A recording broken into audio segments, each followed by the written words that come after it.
In this episode of the Move by Him podcast, you guys, we are talking about my birth story. Let's just say things did not go as planned. I effectively labored for 40 hours. I did not sleep for 53, and then I ended up in my second C-section, which was quite a drastic change from my hopes for an unmedicated VBAC. But nonetheless, God was so present in this birth story. I'm healthy, my baby boy is healthy, and that is what matters most. And there was a lot of surrender that happened through those many hours of labor. So, my friends, tune in for all the details.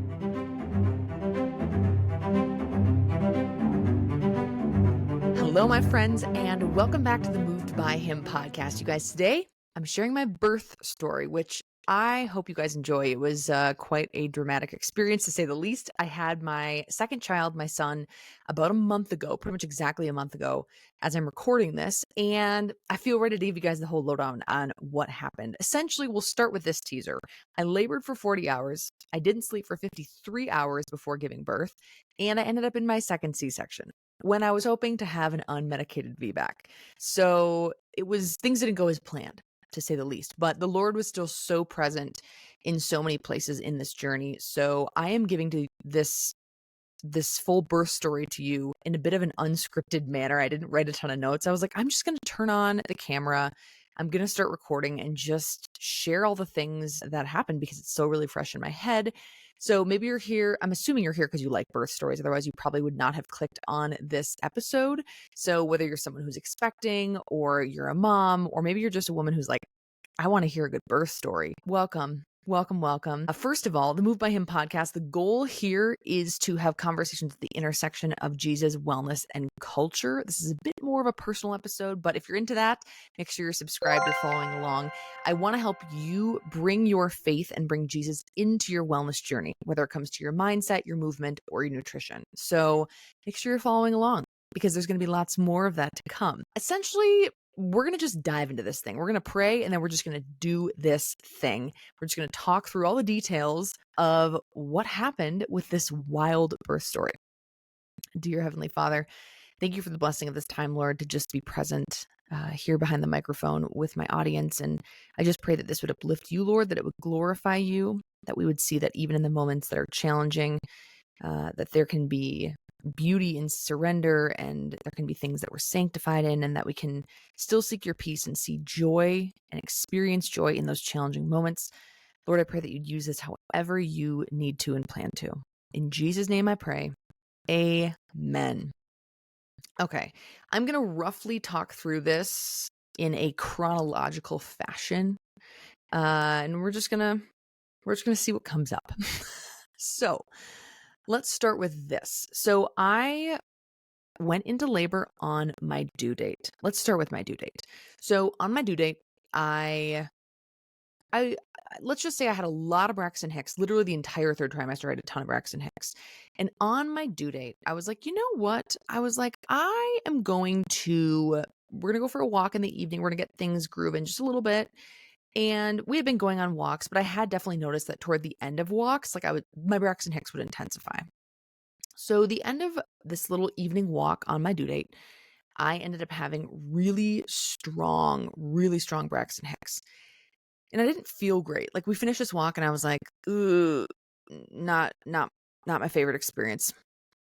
And then it was dinner time and I was really not very hungry. So I didn't eat much for dinner. I had like a yogurt bowl, but it wasn't a lot of food. And I decided I needed to go down for bed at like 8 p.m. So my husband and my mom was actually in town. My husband and my mom were taking care of getting the toddler to bed. We have an almost 2-year-old girl, and so she needed to go down, but I was like, I gotta get to bed. So I laid down in bed. I distinctly remember this. I did a little bit of Bible reading, and then as I shut off my phone, because I was reading my Bible on my phone laying in bed. Pro tip, if you've ever tried to get a Bible, a physical Bible into bed, and you're like, this isn't working, use an app on your phone. Don't be ashamed to do that. It's wonderful when you're laying down. So I remember I clicked off of it and I shut my eyes. I'm like, okay, I'm gonna go to bed. And right as I did that, I had my first contraction that I could clearly tell was not a Braxton Hicks contraction. It wrapped around my midsection and my back, and then it shot into my crotch.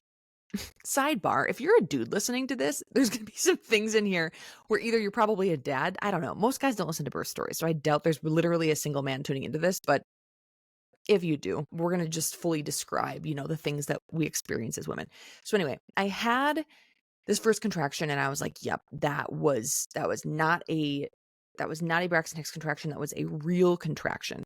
And interestingly enough, with my daughter, I actually had a planned C-section. I will link to her birth story in the show notes. I was not recording vodcast at the time, so it's not going to be on YouTube, but I have a link to the audio of that podcast that I'll make sure to link in the show notes. But I didn't go into any natural labor with that birth. I had a planned C-section 5 days after my due date due to a predicted 95% head circumference. I'll let you go and listen to the whole thing.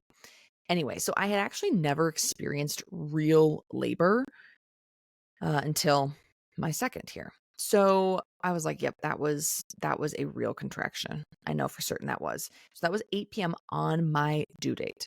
So I told my husband, I told my mom who was staying with us, and I was like, hey, it's game time, shall we say. We're about to do this thing.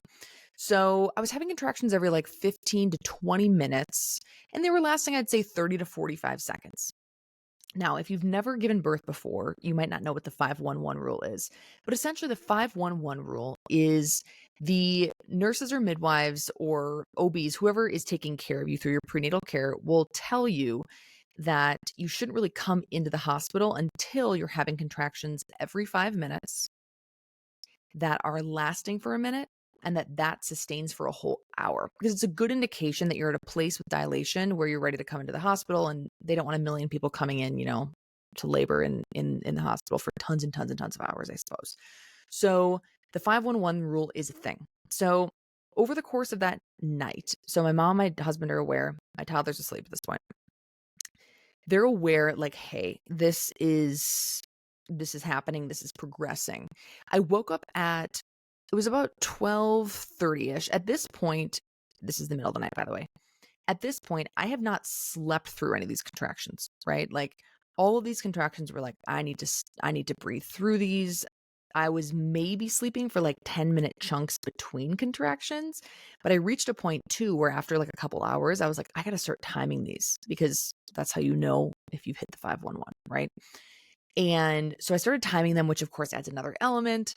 And around 12:30, I'm like, I am hungry. I did not eat very much dinner. I need a banana and peanut butter. What? A banana and peanut butter? Yes, I needed a banana and peanut butter, which I've been eating a ton of for some reason right toward the end of my pregnancy. So I go downstairs. I'm like, I'm going to have a banana and peanut butter. And I was like, I can't go to sleep anyway. I'm just going to labor through these contractions down here on the main floor. So my mom came down, she couldn't sleep. We ended up like having a cup of tea and chatting while we were on the couch, continuing to have contractions, timing them. And I get to a point where I'm having contractions like every, I would say 5 to 7 minutes.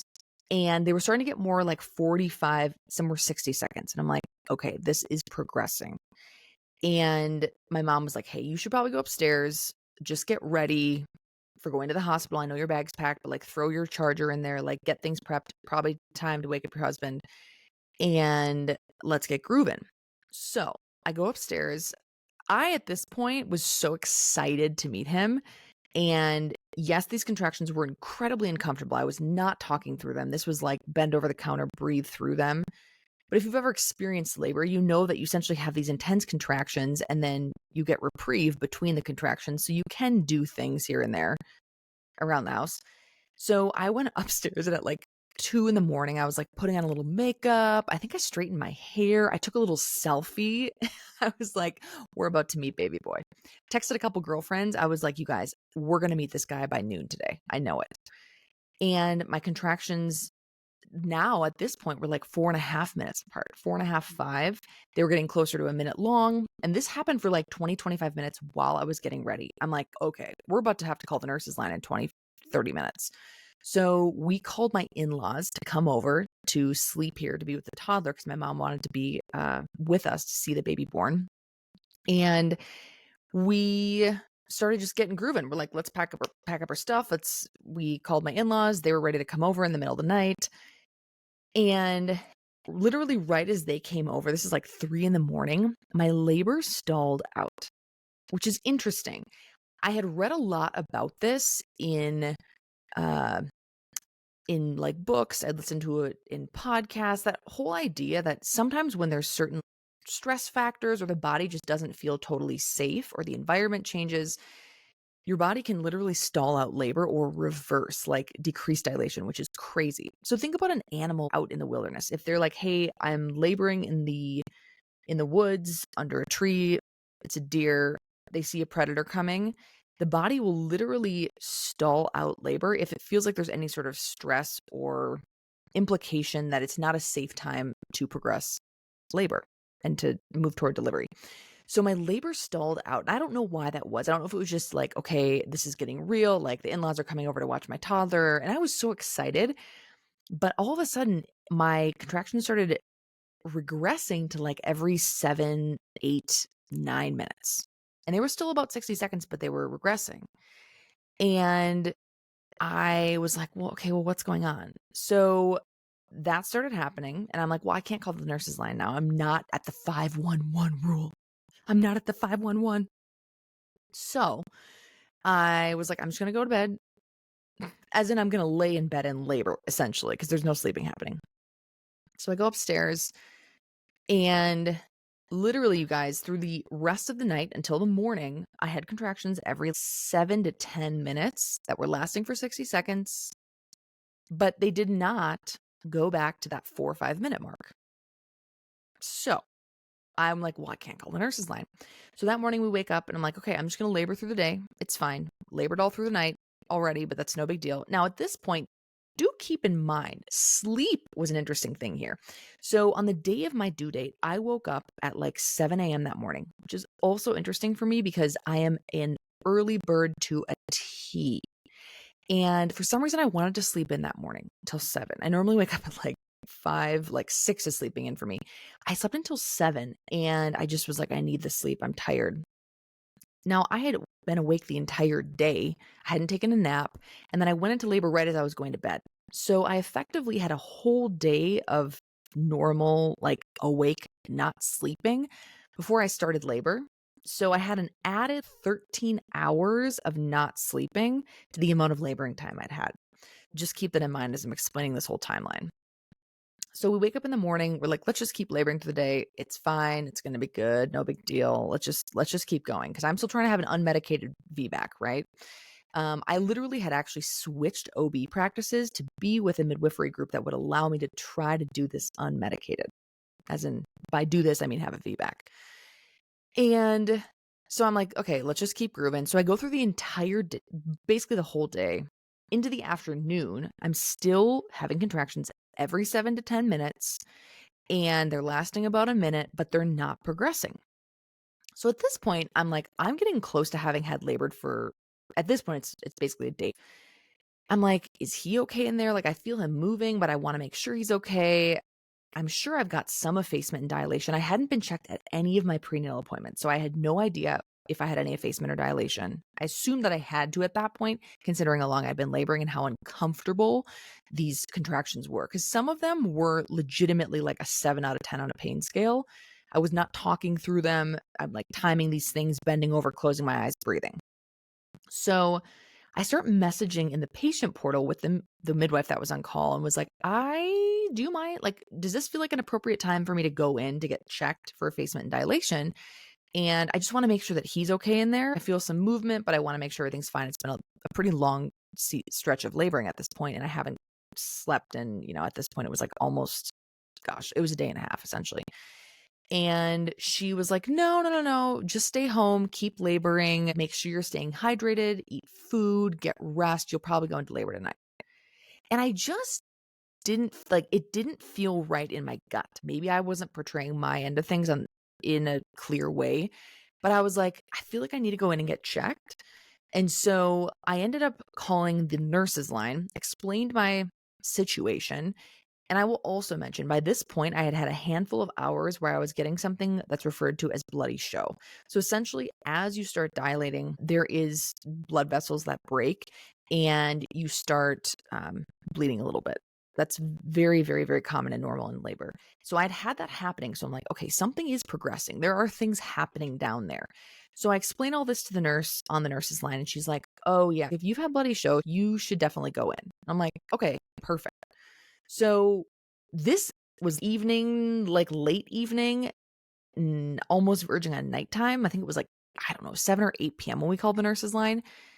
And we go into the hospital, I think it was 9 p.m. Now, at this point, remember, we're now a full day after me beginning to get labor and contractions and being like, okay, this is happening. So I go in and they check effacement and dilation. And they check his heart rate. They hook me up to a continuous fetal monitor. He's in great shape. He's doing fine. His heart rate is good. So they're like, okay, you are 90% effaced and 1 centimeter dilated. So the great news is I was pretty much fully effaced, but not a lot of dilation. I'm like, oh, okay, sounds good. So I talked with the nurses were wonderful. I talked with the nurses, and one of the main nurse that was on my case, she came in and she was like, I have an idea. She's like, you are an excellent candidate for a cook balloon or they were using a cook balloon, but there's another slightly different style called the Foley bulb. Essentially, it is a small balloon that's put into the cervix to help dilate. So it literally physically expands to help with dilation. She's like, you're an excellent case for that because you're so effaced, but you're just not quite dilating. So she ends up calling the midwife that's on call, which is the same one that I've been chatting with in the patient portal. And she comes back and she was like, the midwife wants me to send you home. She doesn't want us doing any sort of induction in any shape or form. And I was kind of shocked by that, considering how long I had been laboring for, how tired I was, and the fact that I was like, hey, a lot of these contractions are pretty darn uncomfortable. And given my back, I mean, hey, I know that it's one of those things we can only share our own experience, but especially given my background with, intense exercise and whatever else, like my pain threshold isn't low. I don't know if I'm going to say that it's crazy high, but like it's not low. And I'm definitely one of those people who's kind of stubborn and is like, I'm going to do this and it's fine. So it wasn't like I was over exaggerating the experience I was having. Certainly was not trying to. So midwife is like, nope, send her home. And my husband and I were like, okay. And the nurse, she felt so bad. She was like, I really didn't think she was going to say that. And she said, the one thing we can do for you is a membrane sweep. I was like, okay. So she's like, I'll go get the hospital list. We can do that. And then we can send you home. Or if you want, you can stay here and have a morphine sleep because we know that you're so exhausted. And I was like, at this point, maybe there's still a shot at me having an unmedicated VBAC. And no, I don't want morphine. Like, of course, I ended up getting, when you get your cocktail of drugs when you have a C-section, there's a whole bunch of stuff in there, including morphine, by the way, fentanyl, a whole bunch of stuff. But I was like, I don't want that, just to sleep. So the nurse tells me, she goes, people do this differently. Some OBs are a little bit more gentle. Some really do the job well. She goes, we're going to get you good on this membrane sweep. I was like, okay. Do what you got to do. Because at this point, I'm like, let's meet this guy. I don't want this to last too much crazy longer. I'm exhausted. So the hospitalist comes in and gives me a membrane sweep. Let me tell you, my friends, I was holding on to Andy's hands and I thought I was going to literally tear his hands off of his wrists because it hurts. It was so intensely painful. Wow. Anyway, it only is like 30 seconds, but they basically go up there, take their fingers and sweep the membrane. So they go around the baby's head and just break a whole bunch of blood vessels. And they told me, hey, there's going to be a lot more bleeding and there'll probably be an increase in the intensity of contractions after having done this. I'm like, okay, no problem. We got to progress this bad boy. Let's keep on moving. Like, no problem. No issue.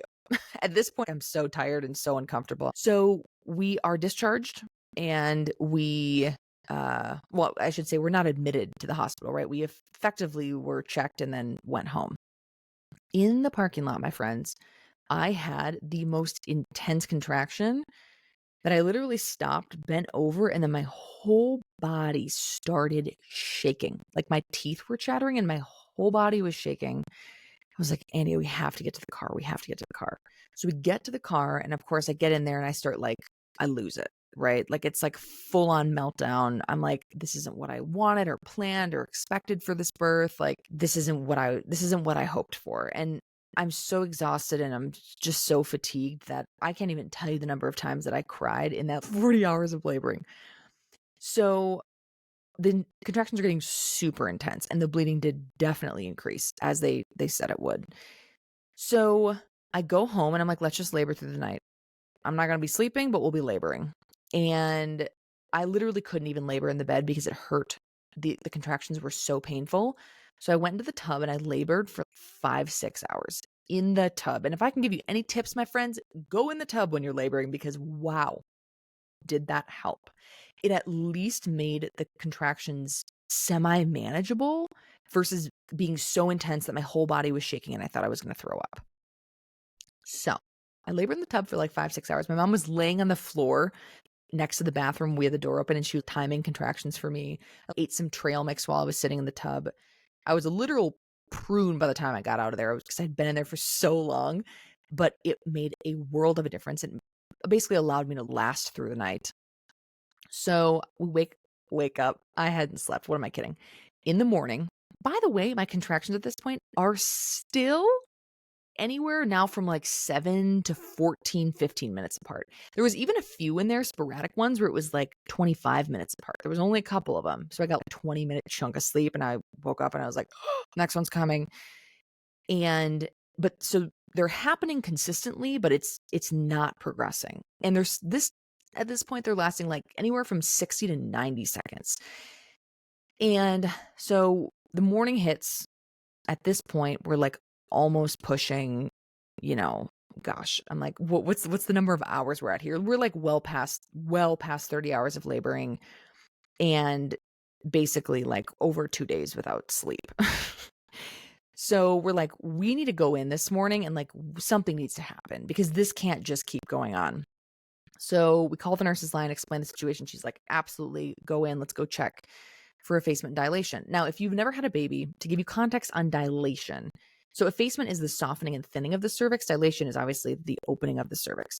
And you have to get to about 10 centimeters before there's any pushing going on, right? 10 centimeters is the mark where they're like, hey, we can start pushing the baby out. So that there's a big difference between 1 and 10, right? Going in to get checked again that morning, I was like, okay. Basically, at this point, I knew I'm not leaving the hospital again because I can't go back home and I can't just keep doing this. This isn't going to work.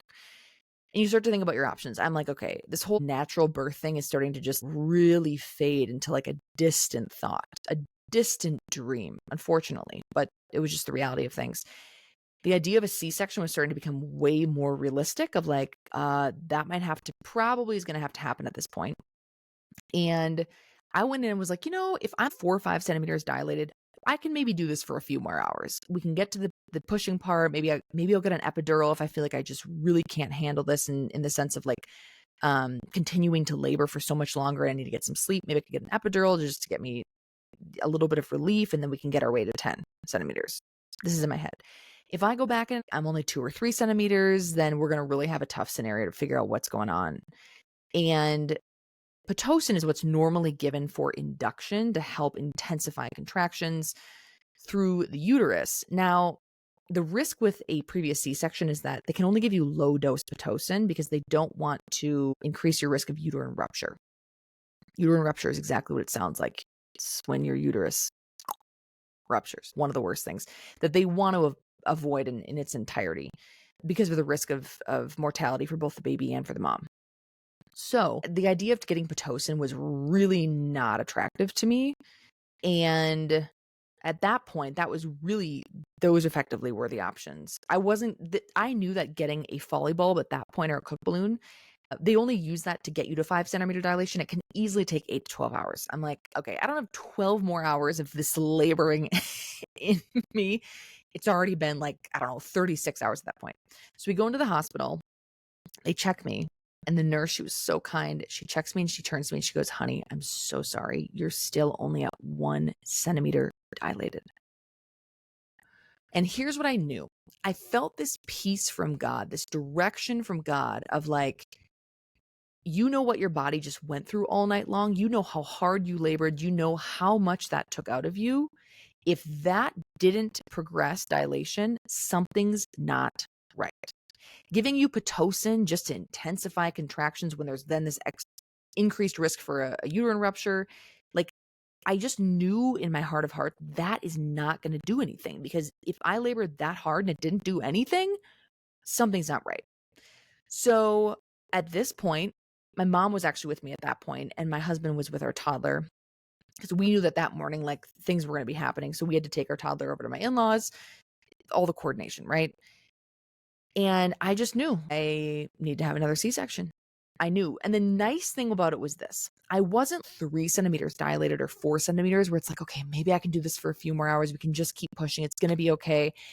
Because there was a part of me too that was like, I could labor for another 12 hours and then end up in a C-section. That could have happened too, where you're like 4 days without sleep and then you end up in a C-section. That could have happened. And I just had this peace from God. I had this too with my daughter when we had to make the decision to have a planned C-section based on the head circumference information. I just felt a peace. And unfortunately, the midwife that was on call that day, which was different, she was different than the one from the night previous. She was less than pleasant to deal with, and she was not a fan of my choice to get a C-section. But at the end of the day, when you are a patient, you have to advocate for yourself. And I am a patient that does a lot of research. I'm a patient that asks questions. I try to be very kind and respectful of whatever their area of expertise is. I know that I don't know the amount of information that they know, but the 2020 hindsight is, thank God I did not take her recommendation to get Pitocin and epidural. And I'll explain why in a moment here. So we end up getting basically like prepped and scrubbed and IV'd and ready right away. They're like, we can get you in right away for a C-section. So by the time that I actually delivered, I had labored for 40 hours and hadn't slept in 53 hours. I could not wait to meet this guy. I was like, it's time for him to come out. So we felt this peace. Now, of course, I knew that this was a drastic swing from my plans for an unmedicated VBAC to being like, oh, here we go now. We are having a full-blown C-section for a second time. Obviously, there's nothing unmedicated about a C-section. It is all the meds all at once. And so we felt peace about that. They got us in. The OB I had actually never met, and she was phenomenal. Everything from her bedside manner to her expertise, the way she explained things was just top notch. And that truly was an answer to prayer. When I went in for my 2-week follow-up post-op, I actually lost it with her. I just started crying. I was like, I want to say thank you from the bottom of my heart. Thank you for your expertise and for the way that you approach your craft, really. So that was a huge, huge blessing. She was excellent. She removed some scar tissue from my previous C-section. She ended up fixing a uterine window that I ended up finding out I had. So thank God I didn't get Pitocin, because the uterine window, which is a sheer portion of your uterus when it's expanded, also increases your risk for uterine rupture. So I had a VBAC, increased risk for uterine rupture. Uterine window, increased risk for uterine rupture. If I had gotten Pitocin, no thank you. Thank the Lord I didn't. Now here is why all of this happened. The moment you've been waiting for. Why in the world did all this happen, Reed? So he's delivered. Everything's wonderful. He cries right away. He's healthy. Mama's healthy. Everything's good. We end up finding out from the OB, his head was jammed into the side of my pelvis. So with every single contraction, she goes, and she told me this. She's like, I don't share this to scare you, but I just share this to inform you. She's like, he's totally fine. It didn't hurt him. But with every contraction, his neck, his poor little neck, was kinking as his head pushed into my pelvis. So effectively, the way that dilation works is the baby should be situated with their head sort of clicked into, it's a very loose term, but you know what I mean, like properly set in your birth canal. So as the contraction happens, the baby pushes down into the cervix and it dilates, right? So he, with every contraction, his head was pushing into my pelvis, which wasn't producing any sort of outcome. Hence why I was laboring so hard and maintaining only a centimeter of dilation. Like nothing was progressing. So she gave us the peace. She just said, hey, just so you can feel peace about this, she's like, you very likely would have ended up in a C-section no matter what you had tried to do. no matter how long you had labored, no matter what sort of interventions you had tried, no matter what sort of induction methods, she was like, you likely would have ended up here. And so that just provided this extra layer of, we did make the right decision. Like this was why we knew we felt peace from God. Now, amidst all of this, was this how I wanted my labor to go? No. Did I want to have a second C-section? No, not at all.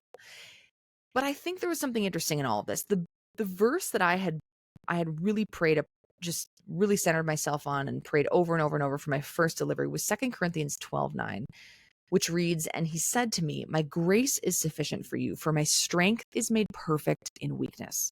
Therefore, most gladly, I will rather boast in my infirmities, that the power of Christ may rest upon me." And I think that verse, it just, it was so relevant it's so relevant for any birth. It's so relevant really in any area of our lives. That idea of knowing that his strength, the Lord's strength, is made perfect in our weakness.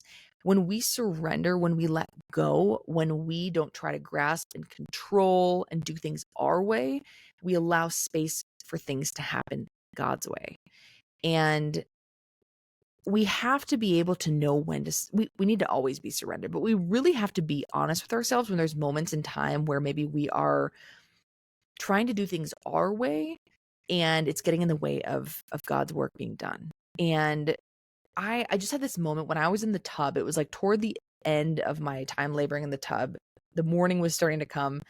I remember I had this moment where I was just praying in the tub and I was like, Lord, I am so tired. I am so fatigued. I have so little left in me. Like, Lord, I just need your guidance and direction. I need this to happen.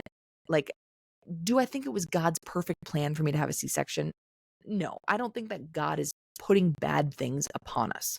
But things happen, and in those moments in time, God will guide us and direct us, no matter how imperfect the situation feels.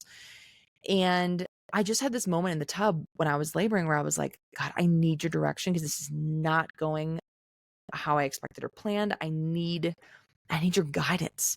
And I think that getting to that place of surrender was a huge piece of making the decision to have a C-section. And just knowing, hey, this is what needs to happen and it's going to be okay. We want safest possible outcome for mom and safest possible outcome for baby. And once again, I will link to my last delivery podcast in the show notes if you want to check that out, because that was a C-section. That was a planned C-section. I was also planning on having a natural birth with that. You guys, the piece that is so surrendered about all of this, and I was joking around to my husband about this. I'm like, man, I've had friends and relatives who have had 4-hour labors, 3-hour labors, 6-hour labors. I spent so much time listening to podcasts, listening to birth stories, reading books on natural birth, writing birth plans. I had a birth plan written for each of these births. And of course, neither of them came to pass in any way, shape, or form. And it's not that there's anything wrong or futile in doing all those things. Those were all wonderful things that really did prepare me to have the knowledge to approach these situations with as educated a headspace as I could have, not being a doula or not being a midwife or not being a labor and delivery nurse. I'm just a coach. But even just the understanding of like knowing my body, being pre and postnatal certified, like having trained a lot of pregnant and postpartum women, I'm like, man, I feel like I was so prepared to have a natural birth and it just didn't happen either time. And like, that's something I have to let go of. So I share all this with you with the key takeaway that you can't control things. And if you think you can, it really is just an illusion. So whether you are preparing for birth or preparing to get pregnant, or you're just a woman who's like thinking about how this applies to other areas of your life, be okay with surrendering. Be okay with seeking God's plan and God's way, not your own way. It's so tempting to try to do things our way, and it never ends up with the best outcome. Doing things God's way always results in the best outcome. So that is my birth story. That is what happened. And mama's healthy, baby's healthy. He is thriving. breastfeeding is going well. There are so many blessings amidst all of this. Recovery from C-section is going well. Speaking of that, I'm actually going to do an episode next on the 10 things I'm doing to help my body recover after my second C-section. So make sure you are subscribed so you get that episode straight on into your feed, whether you tune in on YouTube or you tune in on Apple Podcasts or Spotify or whatever. And once again, if you are someone who's like, hey, I love conversations that bring Jesus into the picture, that bring wellness into the picture, that bring culture into the picture, make sure that you are following along for more. So thank you guys for tuning in, and keep your ears and your eyes peeled for that next episode. We'll chat soon.